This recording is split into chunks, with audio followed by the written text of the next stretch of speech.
Boret nekakimuch keborenchi en karonetab raini en oret notok neo nebo Bomet kotokyingei Narok.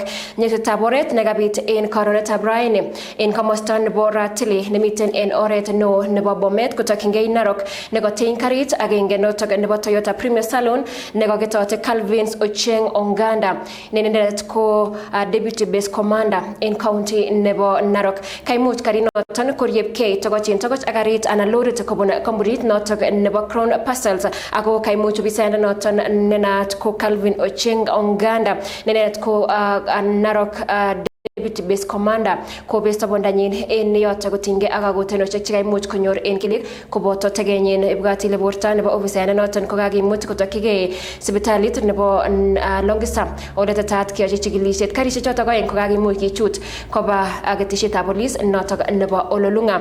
Niton ko kotinge ak report nekaimuch konyor ketesioni en ketesietab polis notok nebo Mulot. Chitab Kolenjin noton ko nyasutab oret ne kabit en karonetab raini en oret no nebo Narok kotokyingei Bomet en komosta nebo Ratili. Ibwat ile nyasutiet noton ketesetai kisubi asikobit keibu logoiwek chechang kotinygei ak nyasutiet noton kobaten mwoe logoiwek kole kotiny ofisayat notok nebo anan Deputy Base Commander en county nebo Narok mutyo mising en nyasutiet noton.